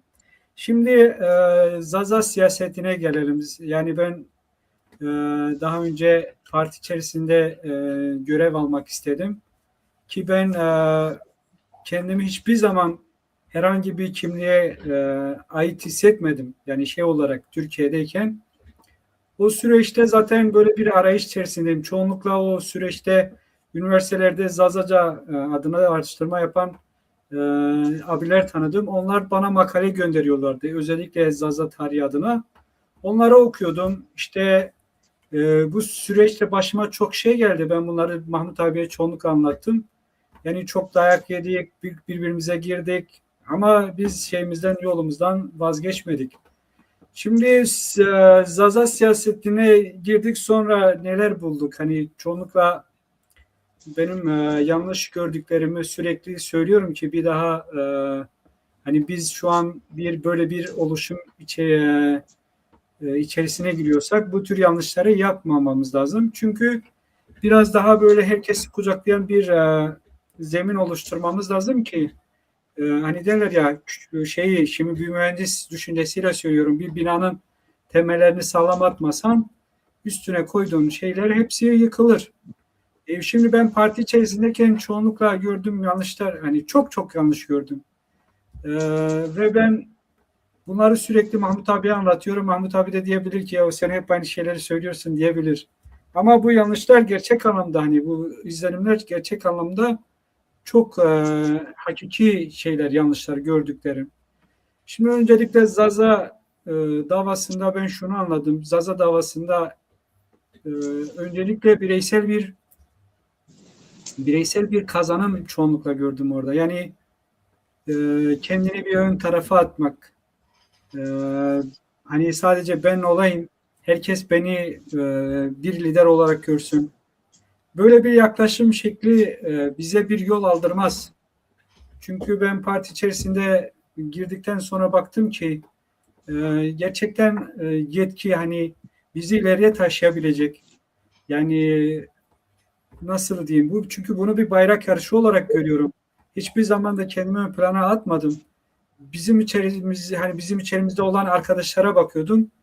Bayrağı en yukarıya taşıyabilecek insanların ben daha çok ön planda olmasını beklerken çoğunlukla böyle kendine hani bir rol biçilmiş bazı abilerimizin özellikle bu tür şeyleri tıkaması bizim Zaza siyasetine de bir engel oldu. Bunun için ben hani bundan sonraki oluşumlarda çoğunlukla bizden büyüklerin dedikleri bizim için bir kural olarak belirlenmeli. Yani bir büyüğümüz bize ne diyorsa öncelikle bu bir kural olarak bir yere yazılması lazım. Çünkü bu abilerimiz çoğunlukla kendi deneyimleriyle bize bir şey söylüyorlar. Kendi izlenimleriyle bize bir şey aktarıyorlar ki biz bu tür şeyleri bir şeylere taşıyalım. Gelecek arkadaşlara. Çünkü bu bir bayrak yarışı. Bize de bir bayrağın hani bir şey verilirse bunu biz kendimiz istemememiz lazım. Bize bu tür şeyler aslında verilmesi lazım. Yani şimdi ben mesela diyelim ki biz 4 kişi bir aradayız. Mesela 4 abilerim diyebilir ki ya İdris sen işte şu işte farz et ki hani biraz da şey olur ya bir parti kuruyoruz. Bu partinin işte lavabo işlerini de sen hallet deseler benim bundan gocunmamam lazım. Çünkü dediğim gibi bu bir eğer bir ortak bir yol alacaksa bu yolda kime ne düşüyorsa eksiksiz yerine getirmesi lazım. Yani bunda bana niye bunu verdin? Ben burada olmam gerekir. Yok ben şurada olmam gerekir diye bir şey olmaması lazım. Çünkü birlikte bu tür oluşumlar tek vücutla ancak yol alınabilir. Ben buna inanıyorum. Bu tür yanlışlar gördüm. Çoğunlukla şey de vardı. Bunu bireysel kazanca, yani bunu bir kazanç yoluna dönüştürenler de gördüm. Bunu ben biraz şeylerin belki sert yanlış gelebilir. Kusura bakmayın, siz abilerimsiniz. İsim vermeyelim. Bunu bir kazanç yoluna dönüştürenleri de gördüm. Hani kendini ön plana atıp da buradan gelen şeylerle belki hani biraz kendi nasıl diyeyim, kendi şeyini, geçimini sağlamak için bu tür siyasi şeyleri kullananları da gördüm. Bu da çok yanlış, böyle olmaması lazım. Sonuçta oraya bir görev, oradaki arkadaşlarımız, abilerimize bir görev verilecekse elbette ki onların hani bazı şeylerini bizim kendimiz karşılamamız gerekiyor. Ona bir şey dedim yok. Ama tamamen biri sadece bunlar geliyor diye herkesi bir kenara çekip kendini ön plana atıp bunlar bana gelsin, sadece bana gelsin demeleri de çok yanlış. Bunlar biraz gerçekçi eleştiriler. Sonuç olarak başka da gördüğüm yanlış, büyüklere saygının olmaması. Çünkü biz birlikte çıktığımız büyük abilerimiz, ablalarımız vardı. Onlar bir hiç uğruna çoğunlukla hepsi devre dışı bırakıldı. Bu olmaması lazım. Yani bu anlamda kendini, ben mesela çok abiler, tabii Mahmut abi de bunlardan biri. Kendi şeylerinden, emeğinden, kendi hani çoluğun çocuğunun şeyinden alıp oraya veriyor. Ama oradaki insanlar belli bir şeyden sonra hani köprü geçinceye kadar he he diyor. Bakıyor ki hani böyle bir durumda en ufak bir ikinci seçenek çıkıyor. Hemen bunları devre dışı bırakmaya çalışıyor. Partiyi başka bir yere, başka insanlarla. Çünkü biz buradan hani bu tür şeylerden uzağız. O yüzden oradaki şeylere müdahale edemiyoruz. Ya ama şimdi bu insanlara da çok saygısızlık olur. Yani Türkiye'de benim tanıdığım ablalar da vardı. Onlara da çok büyük saygısızlık yapıldı. Bu tür şeylerin yapılmaması lazım. İkinci, üçüncü, dördüncü olarak diyeyim. Dördüncü olarak da inançlara yaklaşım. İnançlara yaklaşım. İnanç şimdi bizim Zazalar hani inanç olarak farklı dine inanabilirler, farklı yollara, farklı mezheplere inanabilirler. Ve ben en çok da beni rahatsız eden, çoğunlukla burada mesela biz bu tür şeylere yola çıktık. Bütün inançlara saygıyla biz bu yola çıktık. Ama yola çıktıklarımız çoğunlukla ilk şeylerde çoğunlukla lafı döndürüp şuraya buraya bağlayıp çoğunlukla bizim inançlarımıza hakarete çeviriyorlar. Biz bunu da kabul etmiyoruz. Çünkü sonuçta ben de bu yolun içerisindeyim. Ben de bütün inançlara saygı duyuyorum. Eğer bende böyle bir yanlış varsa onlar da beni eleştirebilirler. Ve ben çoğunlukla inançtan yola çıkarak kim neye inanıyorsa hepsine saygının gösterilmesi lazım. Yani bizden biri kalkıp diyebilir ki ya ben Hindistan'a gittim. Oradaki halktan çok etkilendim. Ben bundan sonra kendime işte nasıl diyeyim, Budist hissediyorum ya da Hindu hissediyorum. Ben böyle bir inancı yaşamak istiyorum. Bizim bu şeyin yaptığı, bu partinin fertleri olarak bizim bu inançlara saygısı olması lazım. Nedir? Çoğunlukla yola çıktığımızda belli bir yol alıyorsun. Sonra samimileşince hemen işi şuna suni şeye çevirip hemen bir bakıyorsun ki bir hakarete dönüşüyor. Yani bu tür şeylerin yanlış olduğunu ben söylüyorum. Çünkü gerçekten ben hani Mahmut abi de bilir beni. Ben de Mahmut abi yıllarca bilirim. Biz hiçbir zaman insanın inançlarına göre yargılamadık. Kim neye inanıyorsa inansın. O kendisiyle hani kalbinden neyi nasıl mutlu hissediyorsa onu yaşaması lazım. Bizim bu tür şeyleri bir şey aracına çevirmememiz lazım. Bakıyorsun mesela yol aldığımız abilerimize bakıyorsun. En ufak bir şeyde bizim kendi kutsal saydığımız değerlerimize saygısızlık, haksızlık ediyor. Diyorsun ki hani sen tamam inanmıyorsun böyle bir şeye. Ben inanıyorum. Sen buna hakaret etmeye hakkın yok diyorum yani.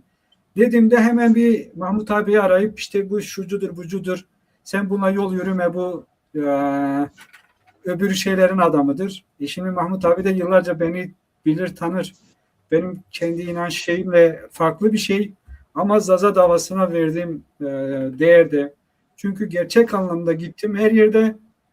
Ben hiçbir zaman inancımı konuşturtmadım. Şucuyum, bucuyum, benim inancım. Bu kimliğim kayboluyor ve ben bunun savaşını veriyorum. Her gittiğim yerde de en çok Zaza davasını anlatıyorum. Zaza kimliğini anlatıyorum. Zaza gramerini anlatıyorum. Zazacanın diğer dillerde, özellikle o bölgede yaşayan, bizi yani şey olarak kabul eden, lehçe olarak kabul edenlerin onlara neden lehçe olmadığımızı anlatıyorum. Yani bunların olmaması gerekir. Yanlışlarımız çoğunlukla şu an bunları gördüm. En hani böyle elzem diyebileceğimiz yanlışları bir daha yapmamak için ben uyarıyorum. Bu tür yanlışları yapmasak bence çok daha yol alırız. Aynen katılıyorum. Evet. Teşekkürler. Teşekkürler İdris Bra. İdris Bra'nın görüşlerine bir muhalefet eden var mı? Farklı. Nasıl yorumluyorsunuz daha doğrusu? Evet. Bünyamin abi, bir yorum sen yap. Bir yorum da hocamız yapsın.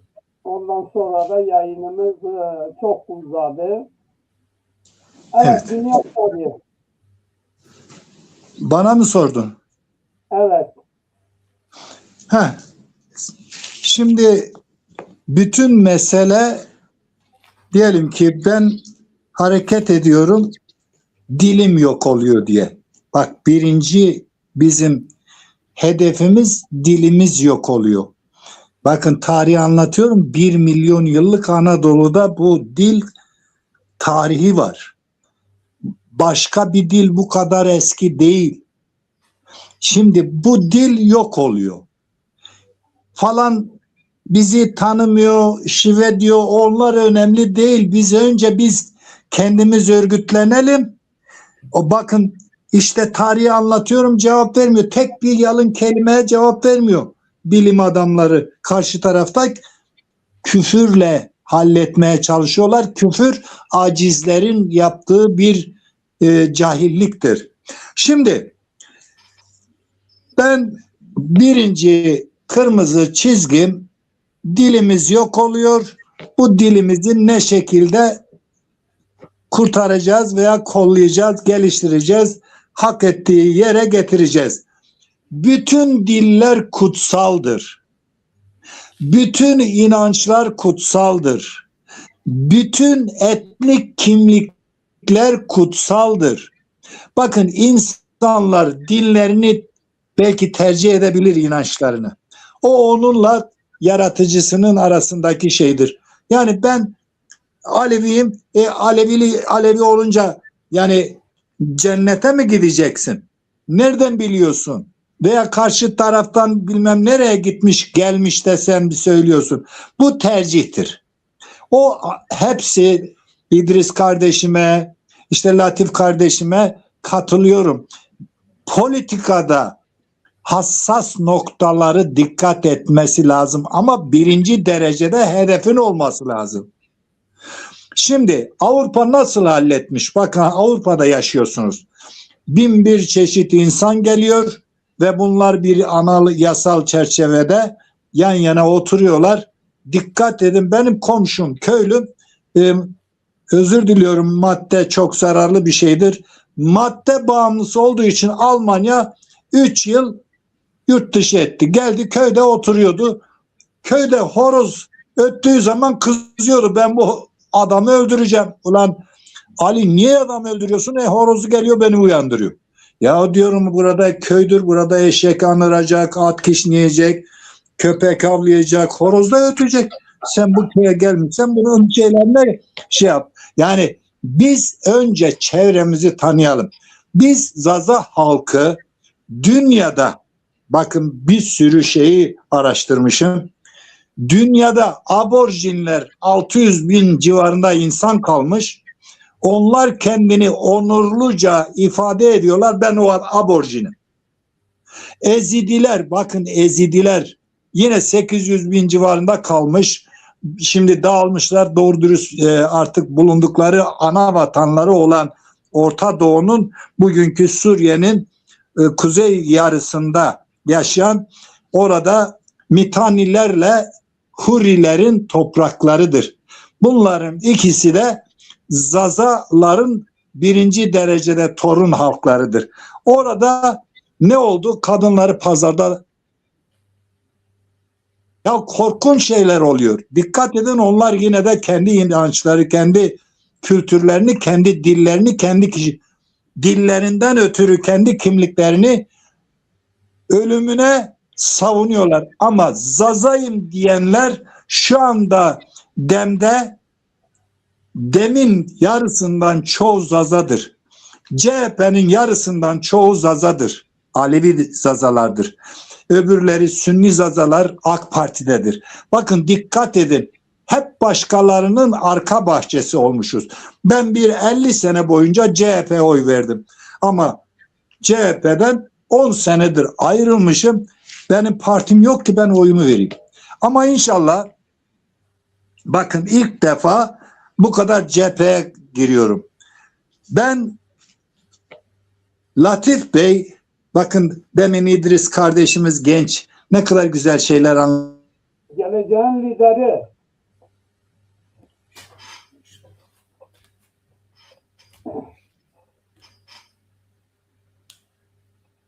Evet, Bünyamin abinin sözü kesildi.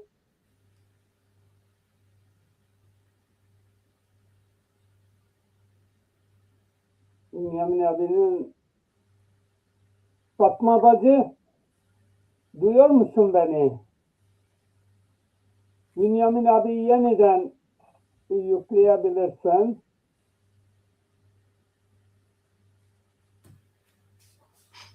Evet. Bünyamin abinin herhalde şeysi bitti. Şarjı bitti.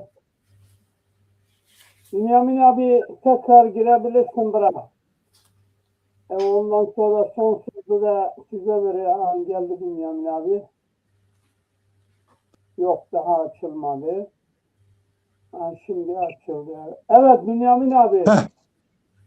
Şimdi bakın, parti art niyetsiz, inanın bana çıkarsız, umarsız, sadece dilimizi korumak için bir çatı oluşturmak zorundayız. En büyük örgütlü çatı partidir.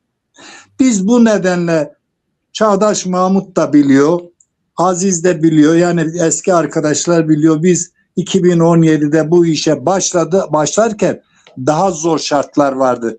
Şimdi bir sürü derneğimiz var. Bakın, bir partinin amacı, dili bir, coğrafyasını koruyacak, halkını koruyacak, değerlerini koruyacak. Hatta diyelim ki Ezidiler kendini ifade edemiyorsa bunların haklarını da, hatta Kürt kardeşlerimizin mağdur olanları, o anneler var mesela, bunların sözcüsü olacak bir parti, başkanlık, yani teşkilatı, merkez teşkilatı, bütün bu ezilmişlere. Bizim çok büyük avantajımız var. Bakın, bizim öyle bir avantajımız var ki şu ana kadar Zaza'nın olduğunu çoğu bilmiyor. Şu anda sağ partilerin başındakiler, diyelim ki Zafer Partisi'nin başında Zaza olduğunu bilmiyor burada, yani Türkiye'de bir kimlik bilmiyor veya MHP bilmiyor veya işte bir sürü insanlar bilmiyor. Hatta CHP'nin başındaki kişi en az 10 milyon, yani 13 milyon 12 milyon oy veriyorsa 10 milyonu rahat Zaza, Alevi çoğunluk olmak üzere Güneydoğu'daki demokrat, diğer inançlardaki arkadaşlarımız bile, vatandaşlarımız veriyor. Şimdi kendine oy verip de ikinci parti yapan, Cumhuriyeti kollayan, barışı kollayan, yani kısacası modern ülkelerin kavramlarının tümü o mağara devrinde Anadolu'da şekillendi. O Çatalhöyük'ü okuyun lütfen. Çatalhöyük'ü okuyun. Jean Eberhard şöyle bir paragraf var. Hayret edici bir şey diyor. Vergi yok burada. Lider yok. Asker yok. Rahip yok. Sihirbaz yok. Din adamı yok. Yok. Kapı bile yok diyor. Komünal hayat yaşıyorlar. Yani birlikte ne yapıyorlarsa birlikte kazandıklarını birlikte tüketiyorlar. Şimdi bizim avantajımız görüyorsunuz ikinci parti veya birinci parti olandan habire kan kaybı oluyor. Ya çok büyük bir rezalet. Yani benim oyumu alıyor başka adama hizmet etmeye gidiyor. Bu kirlenmiş bir siyaseti hepsi bulaşmış. Bu var olan bugünkü partilerin hepsi kirlenmişliğe bulaşmış. Bizim halkımız bilinmediği için veya belki de şans eseri bilinmediği için biz çıkacağız kardeşim barışı biz 1 milyon yıllık geçmişimiz var. 995 bin yıl boyunca barış içinde yaşamışız. Ama son 5000 yıldır ortalama diyorum ben. 5000 yıldır işte Sargon milattan önce 2350 yılında Anadolu'yu basınca kan dökmeye başladıktan sonra işte o tarihten sonra kırımlar başlıyor. Ne bu coğrafyadaki müreffeh demokrasiyi içselleştirmiş, laikliği içselleştirmiş, inanç özgürlüklerinin içselleştirilmiş, çok dilli, çok milletli halklara dönüşmüş, yine de birbirleriyle barış içinde yaşamışlar. Biz şimdi merkezi teşkilat sorunumuz var. Partinin başında ben buradan ilan ediyorum. Sonuna kadar desteklediğim bilgi birikimi olan Latif kardeşimi sonuna kadar destekliyorum. Al 1-2 tane kişi olduk. Eşim, ben bu Mayıs'ın sonuna kadar sağlık işlerimi çözersem bana Ankara'daki merkezin anahtarını verin, eşimle gideceğim. Sivas'a gideceğime Ankara'ya gideceğim. Partinin binası açık kalacak. Buradan ilan ediyorum. Bütün halkların, kendini ifade etmeyen bütün halkların mağduru olan kadınlar, başta zazalar, başka yerlerde bulunan zazalar, zaza kadını, biz ana tanrıçaya tapmışız. Sünnisiyle Alevisi daha yokken. Kadına tapan bir toplum tam laikliği, o eşitliği, özgürlüğü, adaleti, hukuku, demokrasiyi, insan hakları, kardeşliği, kısacası barışı binlerce sene yaşamış bir halkız. Şimdi buradan ilan ediyorum. Bütün her bölgede, her ilde, her ilçede, her kasabada bir kadınlar, belirli yaşın altında genç olanlar tercih edilir tabii. Yani benim yaşındaki kadın ne arasın politikayla, ne uğraşsın? Gelinlerimiz, bacılarımız, kardeşlerimiz davet ediyoruz. Zaten hasta olmasaydım çoktan bir manifesto şeklinde bir duyuru yapacaktık. Ve nitekim Latif Bey'in söylediği bir kitapçık o parti içi eğitimde de çok lazım olur. Kısa bir bilgi, tarih verelim. Kısa bir bilgi, kültürümüzü, inançlarımıza saygının olduğunu, demokrasi, her çeşit şeyden bir böyle parça parça bir nevi parti programı şeklinde kitapçık bastırılması lazım. Bastıracağız. Şimdi buradan kadınlara sesleniyorum. Bir, gençler kadın, bayan veya erkek örgütlensin, bulunduğu yerde 3 tane arkadaş yan yana geldik mi arkadaş biz artık bundan sonra partiye destek vereceğiz. Bakın bu bir kimlik sorunudur. Başta o kimlik insanların arıdır, namusudur, haysiyetidir, onurudur, geçmişidir, geçmişle bağ kurulan kutsal değerleridir. Yapacağımız tek şey, hiçbir, demin genç kardeşlerimiz bak söyledi. Yani inançlar kutsaldır. Ya taşa tapıyorsa, insan tapıyorsa saygı gösteririm ben. Yani ben her zaman derim, putperestlik de dahil olmak üzere bütün inançlara saygılıyım. Şimdi buradan hemen kesiyorum. Burada örgütlenmeyi başlayacağız önümüzdeki aydan itibaren. Herkesi davet ediyoruz. Bize öncelikle bir araba, yani kapı kapı dolaşacağız tabir caizse. Önce geçen pazar Siveklilerin bir etkinliğine katıldık. Ben kendimi unutmuşum. 90 küsür yaşındaki Aziz'in amcası, Aziz Beşerez'in amcası Cumali amcayla yan yana konuşuyoruz. Kendimi kaptırmışım. Ben meğerse Zazaca konuşuyormuşum. Latif Bey de şahittir. Bakın 3-4 saat birlikte. O Dimilice konuşuyor. Ben 1000 kilometre birbirinden mesafeli iki dil konuşuyoruz. Zazaca konuşuyoruz. 2 tane bölgenin konuştuğuyla biz yani öyle de sakin, hiç tepki duymadan yani fiskos şeklinde konuşuyoruz etkinliğin içinde.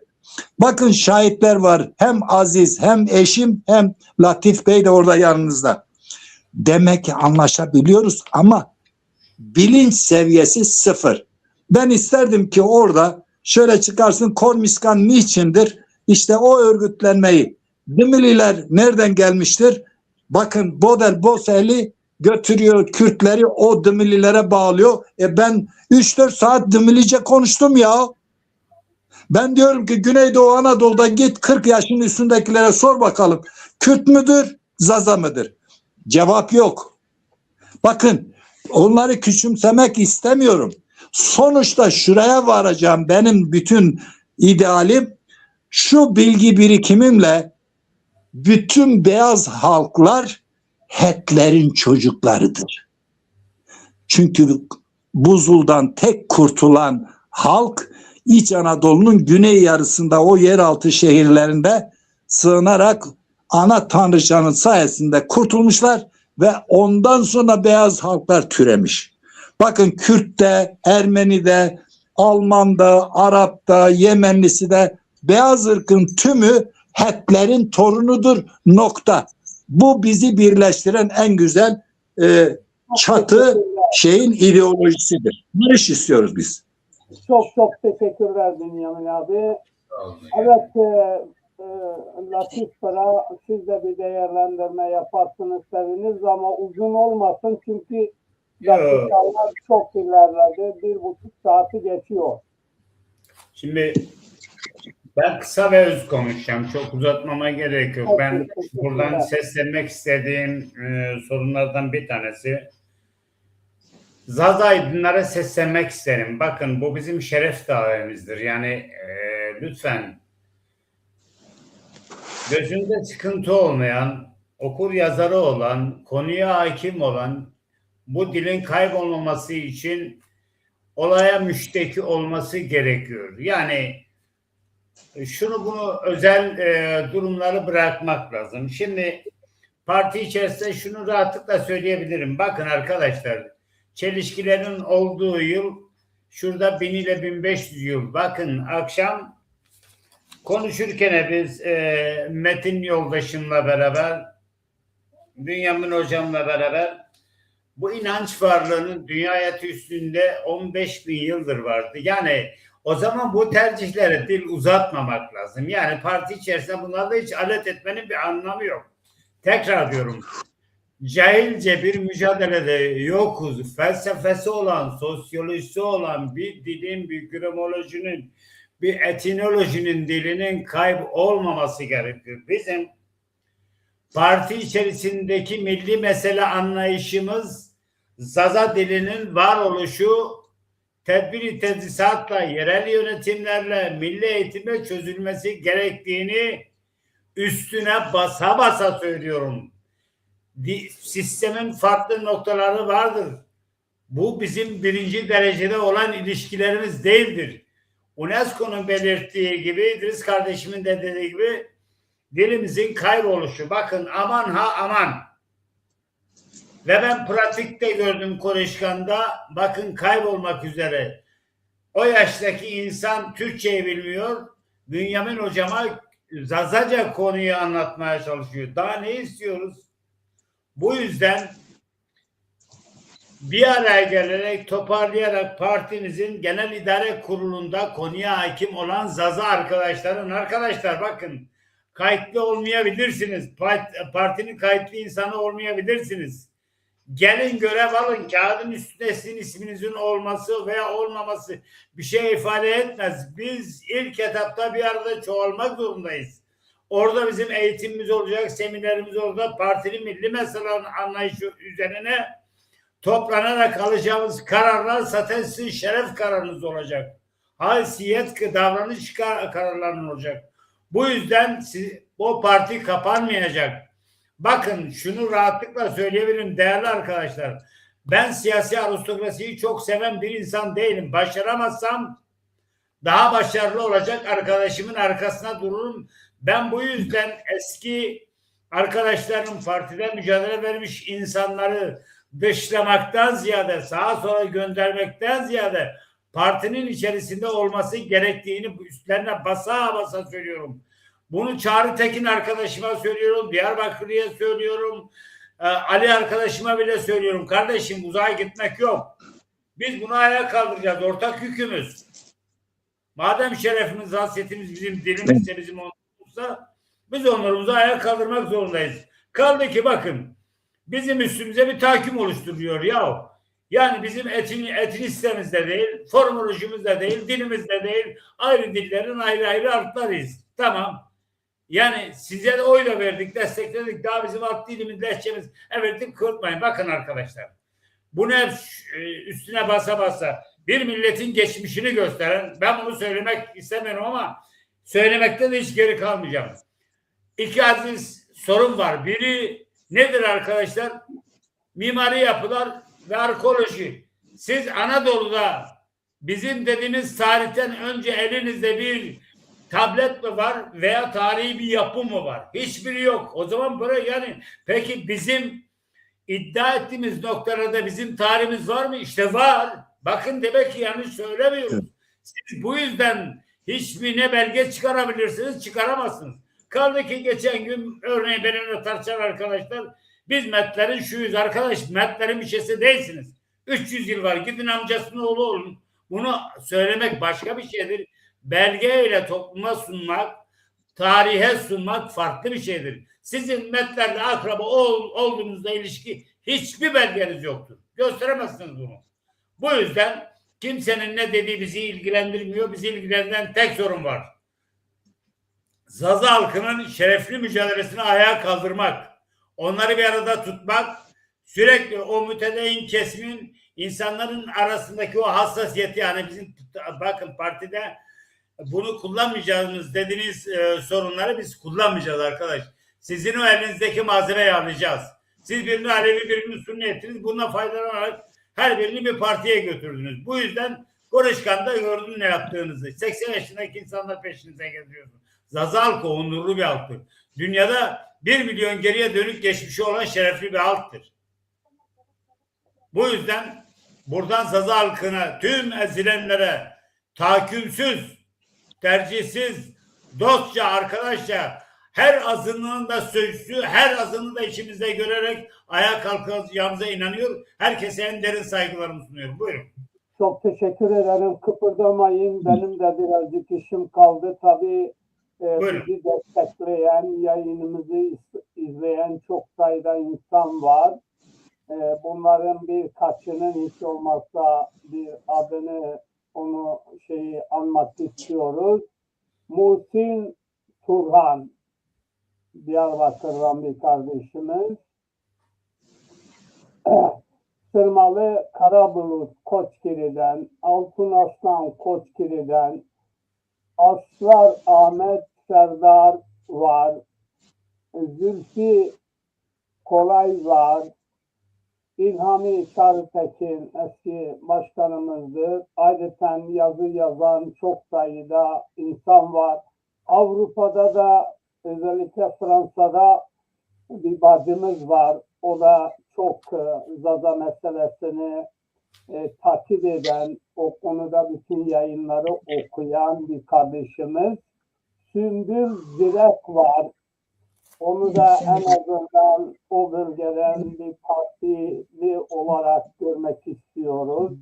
Desteğini bekliyoruz. Destek vereceğine inandığımız kardeşler. Baki Aslan var. Zihni Özaydınlık. Hepinize Allah ismini oku. Hasan Heri Kurum var. Bizim değerli bir kardeşimiz. O da Zazaca maçı seslendiren bir kardeşimiz. Hepinize ayrı ayrı teşekkür ediyoruz. İyi ki varsınız diyoruz. Bir tane buradan bir müzikle yayınımıza son vereceğiz. Ayrıca İdris Pıra'ya çok çok teşekkürler. Vallahi bu genç insanların bu davaya ilgilenmesi bizi mutlu ediyor. Bu da çok dirençli bir kardeşimiz bu konuda. Uzun yıllardan beri bizimle birlikte hareket eden efendi, kültürlü, mühendisli kardeşimiz. Teşekkür ediyoruz. Tarihçi Bünyamin hocamıza teşekkür ediyoruz. Parti Başkan adayımız Latif Bey'e de ayrıca teşekkürlerimizi bildiriyoruz. İyi ki varsınız. Sağ olun, var olun. Bir başka programda birlikte olmak dileğiyle diyelim. Yayınımıza buradan son vereceğiz. İyi akşamlar. Sevasıma ve tenikebo, senikebo, honikebo, rahat yebido hek. Hadi dumanı ve işyede. Ama itiraz azim abi. Kurban kura saçması. Ya kısmı var. İyi akşamlar.